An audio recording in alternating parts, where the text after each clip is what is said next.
So, hindi naman kailangan guys na GoPro Hero 13 kagad yung gamitin nyo sa pagmumotovlog. Punta na tayo sa pinakamagandang part na itong vlog natin.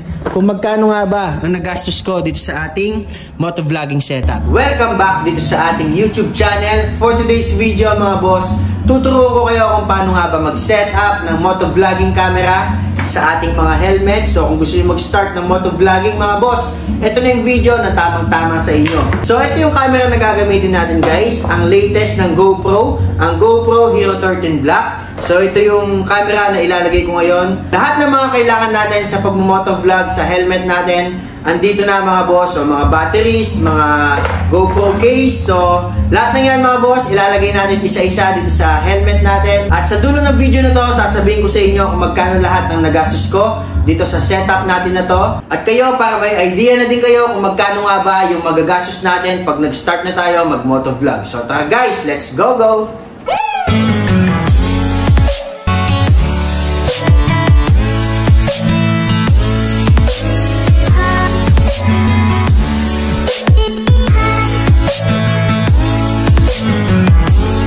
So bago tayo mag-start mga boss, share ko lang sa inyo, ito nga pala yung pinakauna kong GoPro na gamit sa pagmumotovlog. So ito yung GoPro Hero 7 mga boss. So ito yung mga batteries niya. So ito, hindi na natin siya isasali dito sa video natin guys. Pinakita ko lang sa inyo, para may idea din kayo, pwede naman kasi kayong gumamit ng ibang GoPro.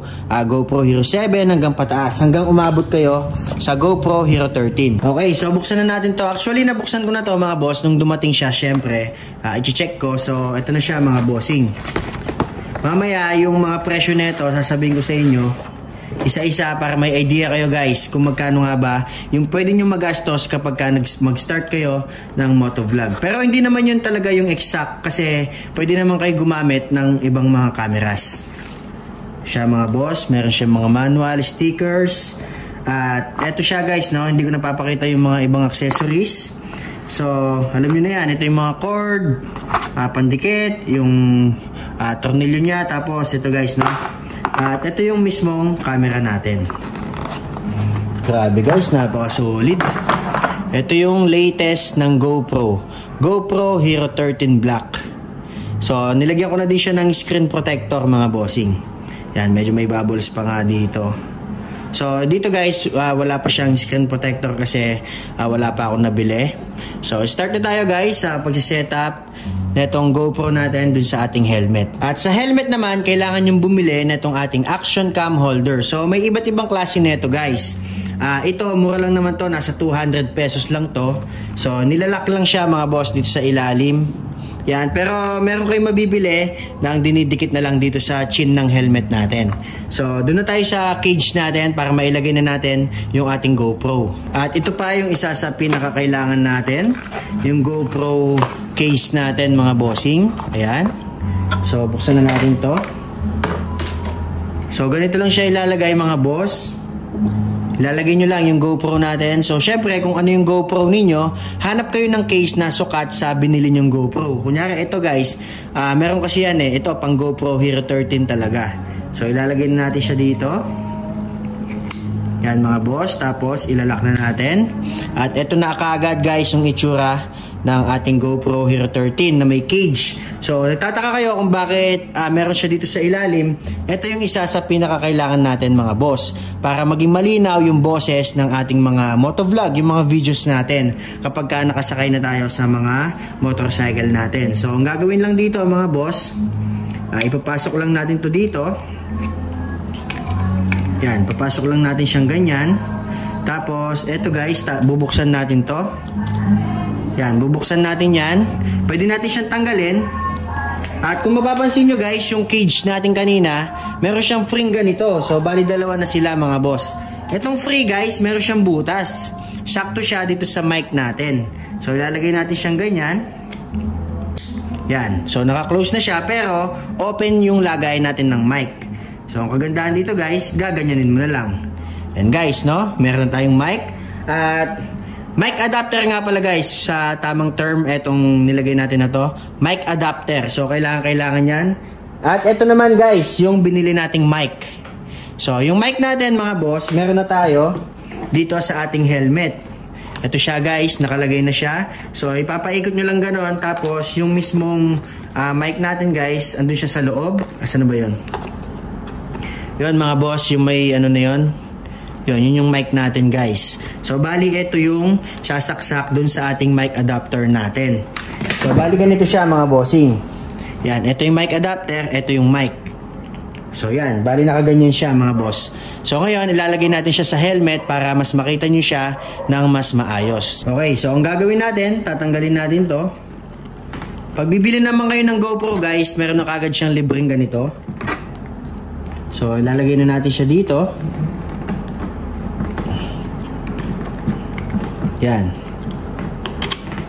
Tapos higpitan na natin. Okay guys, no? Basic lang. Tapos syempre, huwag natin kalimutan itong mic natin. So isasaksak natin siya mga boss dito sa ating mic adapter.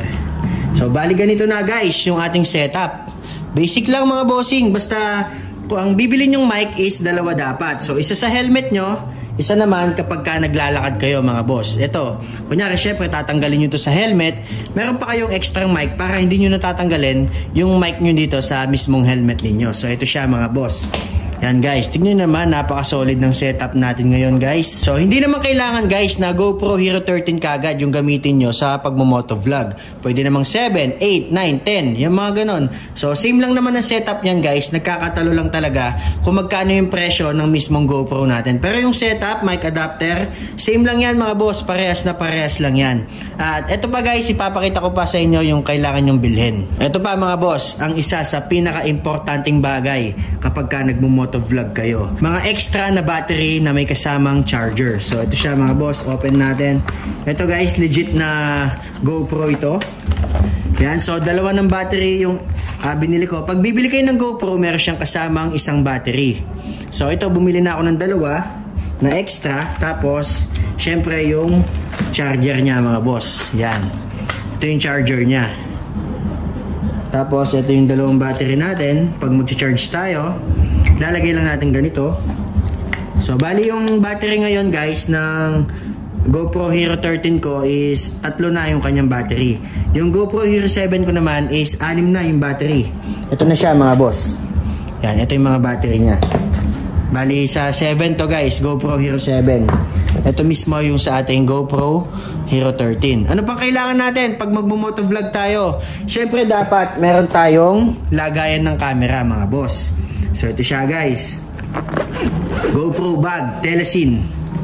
Dapat meron tayong ganito para hindi nagagasgas yung mga camera natin. So kapag nagmumotor tayo or dadalhin natin kung saan man, meron silang lalagyan mga bossing katulad nito. Mas maganda may ganito kayo para hindi nawawala yung mga gamit nyo, yung mga battery, yung mga charger, all goods na all goods mga boss. So ngayon, punta na tayo sa pinakamagandang part na itong vlog natin, kung magkano nga ba ang nagastos ko dito sa ating motovlogging setup. Tara guys, let's go! Okay mga boss, so ito na yung listahan ng mga ginastos ko dito sa ating motovlogging setup. Unahin na natin mga boss dito sa ating mic. So dalawa yung mic na binili ko, kada isa nito is 200 pesos only. Bali yung dalawa is 400 pesos. At next naman natin, isa sa pinaka-importanting bagay sa pagmumotovlog is itong mic adapter natin. Ang presyo naman nito guys is 3,000 pesos. At next, itong ating GoPro case. Ang presyo nito mga boss is 1,252 pesos. So ito siya mga boss. Ito naman ang ating Telesin bag. Ang presyo naman nito is 980 pesos. At syempre hindi mawawala yung ating mga extra battery na may kasamang charger. Ito siya mga boss.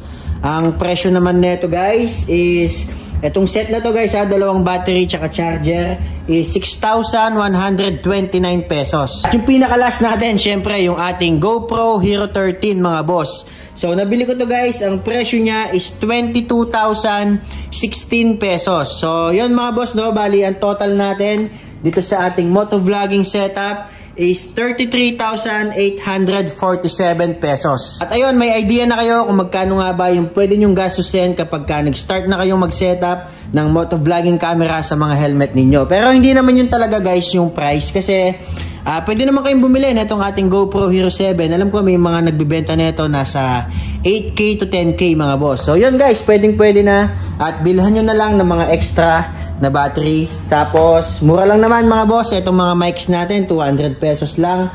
So ayun, di ko din alam guys, no, basta iba-iba kasi mga boss yung mga price ng mga GoPro natin, tsaka yung mga iba pang accessories natin. Yun, dito ko natatapusin itong vlog natin ngayong araw. Sana may natutunan kayo mga boss. At kung pinag-iisipan nyo na mga boss yung motovlogging journey ninyo, kaya vlogging, pwede nyo nang umpisahan ngayon mga bossing. So maraming salamat, sana may natutunan kayo dito sa ating vlog ngayong araw. Please like, share, and subscribe dito sa ating YouTube channel. Ako si Boki Motovlog. Maraming salamat at see you next time.